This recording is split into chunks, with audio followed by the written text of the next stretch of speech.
So I'm only looking at it from a scientific and not spiritual point of view.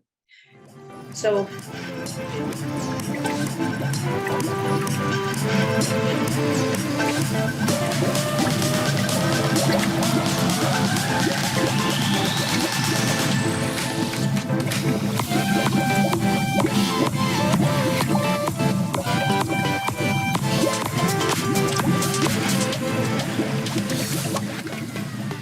But I'll tell you what, now and again, because I had my strokes, I'm actually I like to experiment on me first before I tell anybody else what to do. That's the reason why I think I'm a really good life coach, because I've experienced everything that I'm telling them, and not just one time, not a fluke. But I can tell you that over time, going after my, fixing my inside out, and meaning my physiology, including mind and body, getting this up here squared away, okay, and bringing in things like IV therapy, HRT, as of right now. And I'll tell you something, and you're talking about technology as it goes down the road. Some amazing things have occurred in the last few years that I've come across, that I've tried, that are now in supplement form, that work as good as an IV. So who knows what's going to happen 100 years from now? But the point is this: I'm at this age, and I am feeling it. It almost scares me how good that I'm feeling. I'm feeling that, like that male again. Life has a whole nother outlook for me, and I'm in the calmest state that I've ever been in my whole life. And I think that what you're on, this cryonics might be something that is really interesting down the road, because I'm feeling it doing everything that I can naturally, and without all this technology that potentially might happen in the future. So I think it might be possible. so I'm only looking at it from a scientific and not spiritual point of view. So I was raised in a Christian family, and my mom is very well read, very smart. My father was much more religious. My mom looked at all different religions, and she taught us about, the Jewish religion and Buddhism and things. And my father was just kind of in the straight and narrow, So I learned a lot about religion. And I've always considered myself a spiritual person. When something goes wrong, I immediately find myself saying a prayer, and I say prayers for people. But because I was always interested in science, I looked at this from a scientific perspective. So when I told my mom that I was thinking, this is years ago, I said, I'm thinking about signing up for this. So she said, well, what the heck is that? So once I explained the process to her, she listened, and she said, okay, I understand the idea behind it. I understand the process, but I think you're forgetting something. And I said, what's that? She says, well, at the point that you pass, the moment you die, and, they are ready to freeze you, whatever. She says, the moment you die, your soul is going to leave your body. So all they'd be freezing is, in her mind, just an empty shell. Mm-hmm. I said, here's the thing, Mom. I look at cryonic suspension essentially, as my backup plan. If at the moment I pass, sometimes we read about people who say that they died and they floated out of their body, and they looked down and they could see the medical team trying to revive them, right? And then they went toward the light. Maybe that's something that actually happens. Some scientists have said those are little, almost like dreams, like a dream state, electrical activity going on in our brain, and that we're not really leaving our body and going to the light. But many spiritual people do believe that's true. What do I believe? I have no idea. I don't know. So I said to my mom, okay, Mom, the moment it happens, if my soul flies out of my body, I may look down and see this team putting ice bags around my body and trying to get me all set up to, go for suspension. And I might look down and say, oh, I guess I didn't need that after all. And off I'll go. And whether you believe in reincarnation, who knows? Maybe my soul will go into another baby being born. Maybe I'll get my own cloud and harp up there. I have no idea. But the way I look at it, Leo, is what if you were going tomorrow for a major job interview? A job would be your dream job, right? And you have to be there at 9 o'clock tomorrow morning. Now, you have an alarm clock, you might set it on your phone, but might you set 2 alarms just in case? Because if this is that important, you might set your alarm on your phone and maybe another one, or maybe even have someone check in on you to make sure you got up. So if you think about this, even if someone is very spiritual and they are sure that they are going on in some way, right? Like, I don't need to freeze myself in this because I'm here in this physical form, but I'm moving on, even if they're sure of it. For me, if I set 2 alarms for that job because it's so important, what's more important than my life? So even if deep down I believe that I'm going to move on somewhere else, and it might be better than this. Right now we're on the physical plane. Maybe I will move on to another plane of existence, but just in case, I'm kind of hedging my bets. Yeah. Cryonics is my backup plan. That's all. Yeah. What happens when you, in your opinion, we're talking about what ifs, but so you're revived again. Now, do you have to relearn language? Do you things like that, or do you have to relearn how to walk again? Well, they do not think so. And remember, we don't know a lot today. We just know we have some very good technology to freeze you well. But what most of the scientists believe is they have done some experiments for memory after being frozen, right? So for example, C. elegans is a kind of a little microscopic, like a worm. C. elegans worm, they were not really taught, but they were shown they know where their food is. Okay. Mm-hmm. So they did some kind of experiment with the food, and then they froze them solid. And they have the ability to be in a frozen state, completely frozen, and then thawed, and they're still alive. Almost like a hibernation or something. Mm-hmm. And what they did after complete freezing, they then released them out, and however the experiment was, they were able to prove that their memory was still intact. So what we're hoping is that if I awaken, it's like you waking up as a 30-year-old with all, the memories that you have, the knowledge that you have at your age now. And one of the big drawbacks all through the 70s and 80s, and maybe even the 90s, people that were getting frozen were taking a big chance that anything would work, because when you freeze the body, there's a lot of cell damage. There's ice damage. Mm-hmm. So a lot of scientists that didn't believe this could work would say, do you ever look at the cells under a microscope?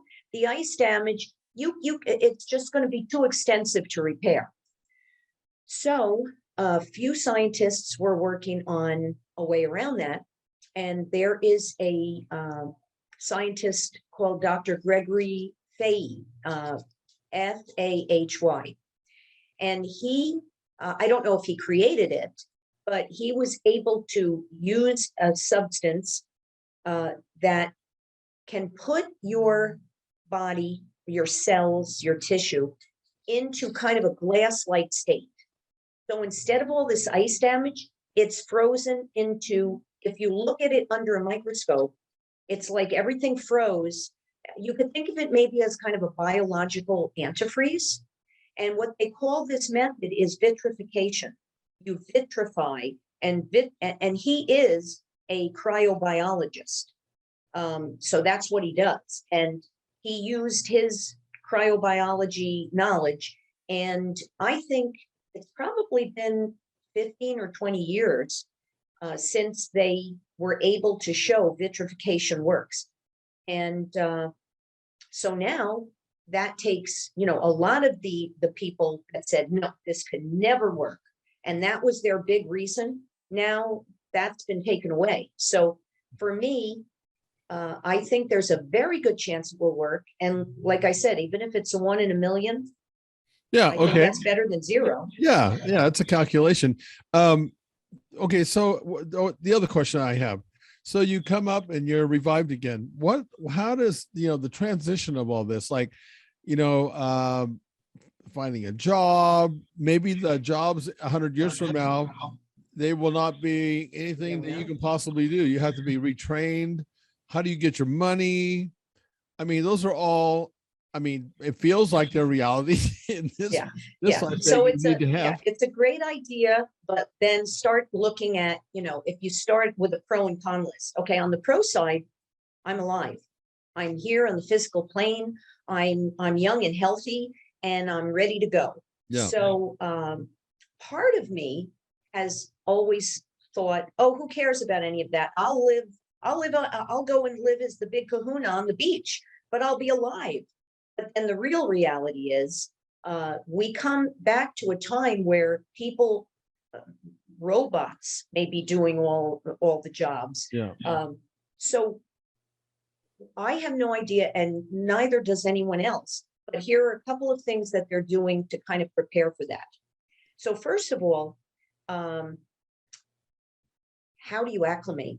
How do you you wake up to a world that will be extraordinarily different, I'm sure. Oh, yeah. Right?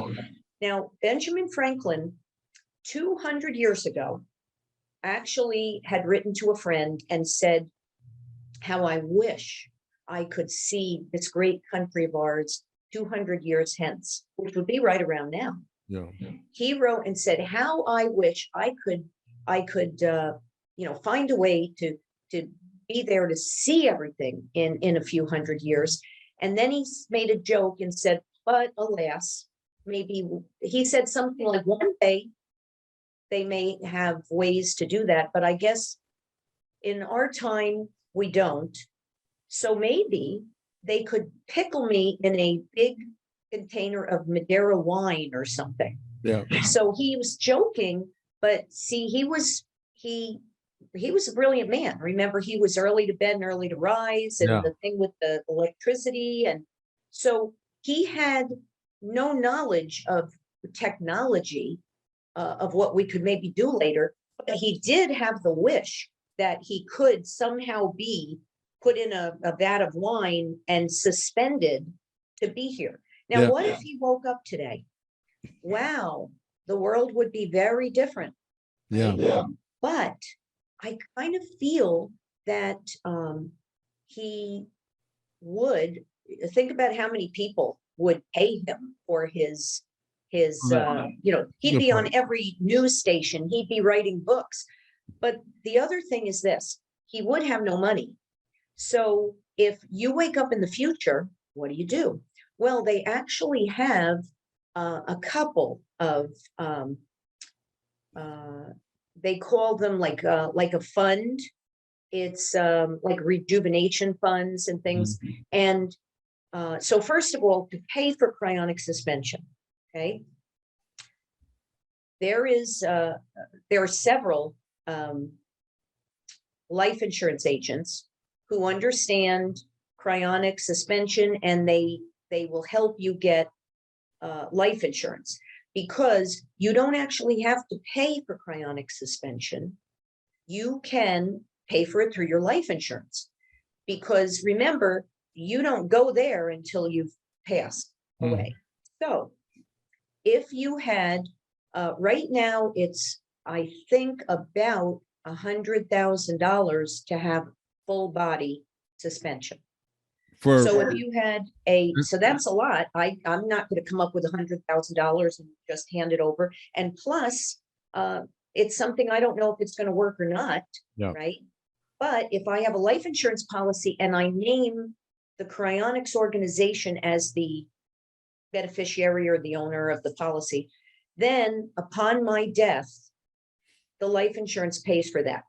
Now, the same person who I got my life insurance from, he is also a certified financial planner, and he helped start a fund. And I don't know the particulars, but his name is Rudy Hoffman. It's RUDI, and he's in Florida, and he works with people. He provides life insurance in every state, and he could, for someone that's interested, explain how you could put a small amount of savings.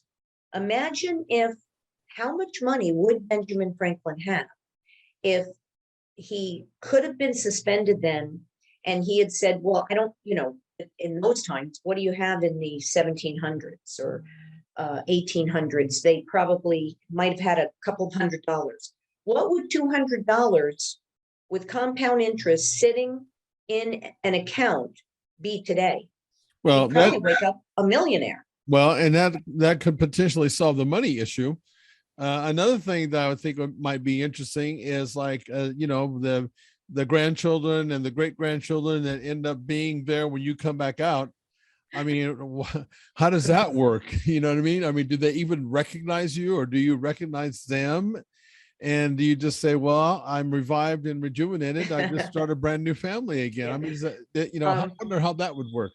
Well, you know what's funny? I don't know if you ever saw it. I don't think the show was on. I don't even know if it went a whole season. But back in, I'm going to say it was probably 67, 68, 69. A sitcom came out called The Second 100 Years. I didn't ever remember hearing that? No, I don't. I watched it. I was probably 10, 11, 12 years old, and the sitcom came on. And what it was is a man, when he had been maybe 25 years old, he was in an avalanche in Switzerland or something, and he got buried. Many years later, there were trekkers, and they found the body, and he was frozen solid. And when they took him back, he woke up. And his grandson was about 35, and he found his grandson. They called and they said, we actually found your grandfather, one of your ancestors. And he came to live with the grandson. So it was funny because maybe the grandson was like 50 at that point, but the grandson was older than he was. So it was kind of funny. But don't forget that in real life, he'd have to call him grandpa though.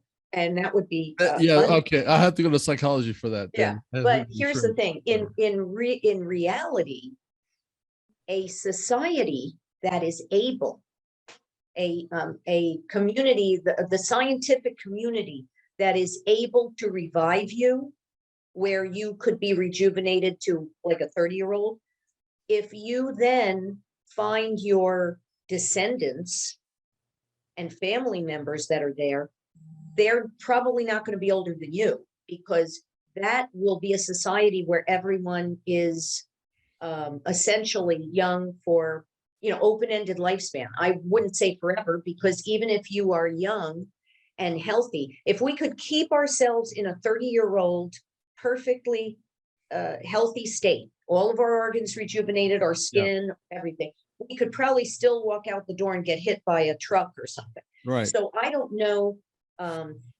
Even though in those times they'll probably, maybe one day they'll actually have flying cars, or they'll have vehicles on tracks, or look what's happening today with Tesla and these other, we're not even going to be driving anymore. So the society of the future may have found a way to eliminate most potential accidental risks. Yeah. So you might be able to live a very, who knows? If we could keep rejuvenating, could we live forever?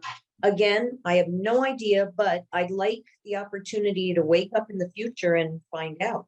Well, you know what? And that's a good thing. Listen, we all should have our own, choice to think that way. And I listen, I think anything is plausible.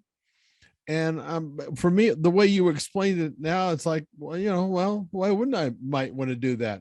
Well, that's what I thought. But there are people who, even after I explain this, they'll say, that's crazy. Yeah. That's crazy. And I get a couple of things. I've gotten the two major things, because I actually signed up for this over 20 years ago. The two things I get are, one is, well, hold on. I don't want to wake up and maybe live hundreds and hundreds of years. I mean, I've had a good life, and whenever it's time for me to go, that's my time. I wouldn't want to live forever, right? How boring does that sound? Well, think about this. Are you ready? Sure, life sometimes is not, all we like it to be, especially like the last 2 years. There were a lot of days that weren't great, right? But if you had a really crappy day, do you wish maybe that when you climb into bed tonight, you don't wake up tomorrow? I'm not ready not to wake up tomorrow. And personally for me, if I lived forever, would I be bored? I would never be bored. I know personally for me, I would never be bored. There are just too many. I could learn languages. I could travel. If I lived that long, I could travel all over the world, and maybe even into space. Maybe if you did this also, Leo, one day, and I've said this to friends, I said, I've had a couple of friends that were really into doing this. And then a friend who says, no, never, not doing it. I understand. That's your thing, but not for me. So I'll say to them, well, one day I may be sitting in an intergalactic cafe a couple of 100 years from now, right? And I'll look over and I'll see Leo, right? So let's say, Leo, you're going to do it. And Kara said, nope, not me. No. So I'll say, I'll look up. I'll be sitting at this table, and in the intergalactic cafe, I'll look up and I'll see Leo. And I'll say, Leo, and he'll come running over, and I'll say, Leo, how long's it been? He says, I don't know. I've been over in this galaxy that, I don't think I've seen you for about 200 years. Looking good, Leo. And then Leo will, and then we'll look around and we'll see some things, and Leo will say, oh, Kara would have loved this. Kara, if she could have seen this, if she could, and you're telling me some stories, and we say, Kara would have gone crazy. Like, too bad she's not here. Yeah, we miss you, but she's not here. So I'd rather be in the experimental group, and I may look up in that intergalactic cafe and see you, versus, no chance at all. Well, and the other really kind of funny thing that people have said to me is, hey, Kat, what if they do revive you, but you're revived only to work for them? You wake up and you find out that all of the people they've woken up are it's such an advanced society, and they don't think of you as very advanced. Yeah. Right. Like, remember Planet of the Apes? The apes were putting the humans in cages. Right. So they said, so what would happen if they kind of, segregate us all into a little compound where they can come and watch the humans of hundreds of years ago and how they lived, right? Yeah.